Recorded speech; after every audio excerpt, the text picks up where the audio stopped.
সম্প্রতি আপনি দেখেছেন আদালতের পাশেই তালাকের পরে উপহার সামগ্রী স্বামীর বাড়ি থেকে ফেরত নিলেন, তাও লিস্ট করে। ভিডিওতে যেই বোন লিস্ট দেখে দেখে খাট দিয়েছে, সোফা দিয়েছে, পাতিল কয়টা দিয়েছে, বদনা কয়টা দিয়েছে, এই দেখে দেখে যে বোন নিলেন, উনি কাজটাকেই ঠিক করেছেন কিনা। এটা সোশ্যাল মাধ্যমে অনেক ছড়িয়ে পড়েছে। লিস্ট ধরে ধরে যে ফার্নিচার কোন দোকান থেকে দিয়েছিল এটাও লিস্টে রেখেছে, পাতিল কয়টা দিয়েছিল, সোফা কয়টা দিয়েছিল, এগুলো গনে গনে তারপরে স্বামীর বাড়ি থেকে নিয়ে গেছে। তো তুমি দিয়ে আবার এটাকে চাচ্ছ কেন? আলহামদুলিল্লাহ ওয়াসসালাতু ওয়াসসালামু আলা রাসূলিল্লাহ বাদ। মোহতারাম, অনেক ফ্যামিলিতে ডিভোর্সের পরে দেখা যায় যে পূর্বের দেওয়া গিফটগুলো এগুলো আবার নিয়ে যায়, স্ত্রীও দাবি করে, স্বামীও দাবি করে। এই ধরনের গিফট নেওয়াটা জায়েজ আছে কিনা?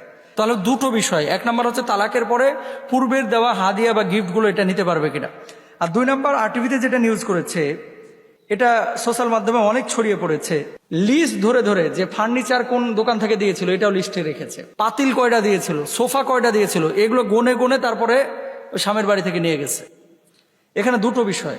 এক নম্বর, তালাক যদি সংগঠিত হয়ে যায়, সেই স্ত্রী বা সেই স্বামী, ধরেন স্ত্রী তালাক নিয়ে নিল, কোনো কারণ নাই, তার সাথে ভালো লাগতেছে না, তো স্বামী তো এখানে ক্ষতিগ্রস্ত হয়েছে, তাহলে সেই স্ত্রীর কাছে স্বামী ক্ষতি চাইতে পারে। আবার স্বামী যদি কোনো কারণে স্ত্রীকে তালাক দেয়, আছে না যে যৌতুক নিয়েছে, যৌক্তিক কারণে তার কাছে দাবি করতে পারে যে আমার আব্বা যে তোমার হুন্ডা দিয়েছিল তাহলে হুন্ডা ফেরত দাও, এটা চাইতে পারে যদি যৌতুক টৌতুক নিয়ে থাকে। অথবা স্ত্রীর কাছ থেকে কোনো টাকা নিয়েছে, স্বামীর কাছ থেকে কোনো টাকা নিয়েছে, এটা চাইতে পারে। তবে হ্যাঁ, যেটা আপনি হাদিয়া স্বরূপ দিয়েছেন, উপঢৌকন স্বরূপ, এটা আপনি চাইতে পারেন না। কেন? রাসূল আকরাম সাল্লাল্লাহু আলাইহি ওয়াসাল্লামের হাদিস কি বলতেছে একটু খেয়াল করেন। আল্লাহ রাসূল সাল্লাল্লাহু আলাইহি ওয়াসাল্লাম বলছেন, আব্দুল্লাহ ইবনে ওমর রাদিয়াল্লাহু তাআলা আনহু এবং আব্দুল্লাহ ইবনে আব্বাস রাদিয়াল্লাহু তাআলা আনহু থেকে বর্ণিত, লা ইয়াহিল্লু লিরাজুলিন আইয়াতি আতিয়াতান আও ইয়াহাবা হিবাতান ফায়ারজিআ ফিহা ইল্লাল ওয়ালিদ ফিমা ইয়াতি ওয়ালাদা ওয়া মাসালুল্লাযী ইয়াতিল আতিয়াতা সুম্মা ইয়ারজিউ ফিহা কামাসালিল কালবি ইয়াকুলু ফিহা শাবিআ ক্বাআ সুম্মা আদা ফি ক্বায়াহি। কারোর জন্য হালাল হবে না যে কোনো কিছু দান করে তা আবার ফেরত নেবে, তবে পিতা কোনো কিছু নিজ সন্তানকে দিয়ে তা আবার ফেরত নিতে পারে। বাপ সন্তানকে সম্পদ লিখে দিয়েছে, বাপ যদি আবার চায় যে আমার সম্পদ তোরা দিতাম না, আমরা ফেরত দে, তাহলে এটা ফেরত নিতে পারবে।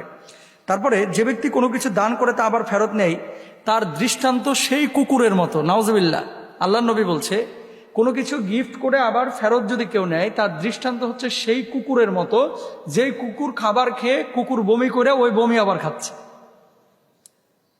কত বড় নিকৃষ্ট কাজ!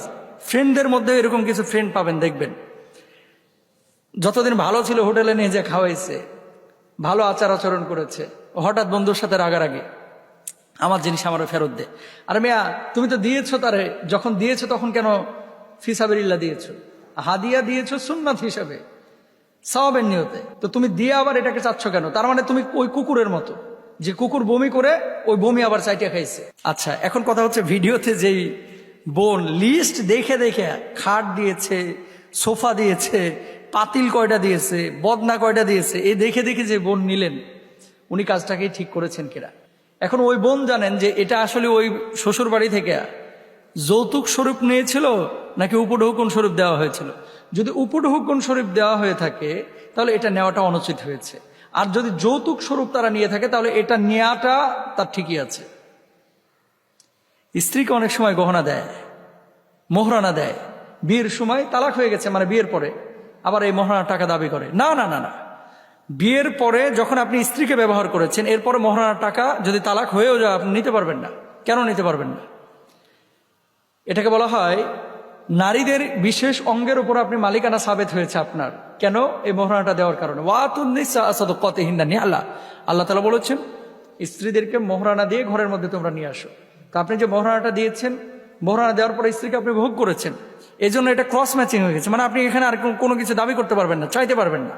হ্যাঁ, কোনো যৌক্তিক কারণ ছাড়া আপনার স্ত্রী আপনার কাছ থেকে তালাক নিয়ে চলে যাচ্ছে, সেক্ষেত্রে আদালত সিদ্ধান্ত নেবে যে তার ক্ষতিপূরণ কি দিবে না দিবে। আছে না কিছু যে স্বামীর কোনো দোষ নাই বেচারার, তো এখন যে আবার আরেক জায়গায় বিয়েতে যাবে, আবার খরচ হবে না, সেক্ষেত্রে আদালত সিদ্ধান্ত দিবে। যদি আদালত ক্ষতিপূরণ দিতে বলে তাহলে অবশ্যই সে ক্ষতিপূরণ দিবে, মানে যৌক্তিক কারণ ছাড়া যদি তালাক হয়ে যায়।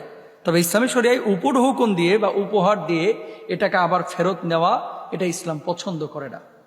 এটা একটা মানে ছোট লোকই।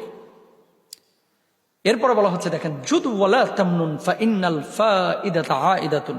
একজন উপকার করেছেন। কেন মানুষ উপকার করে মানুষের জানেন? সওয়াবের নিয়তে। মানুষের জন্য সওয়াবের নিয়তে আপনি উপকার করেছেন। এখন উপকার করার পরে আবার তোর না উপকার করেছিলাম, ওই 5,000 টাকা আমার ফিরে দে। আপনি যে খোটা দিচ্ছেন, উপকারের কোনো ফজিলত সওয়াব আপনি পাবেন না।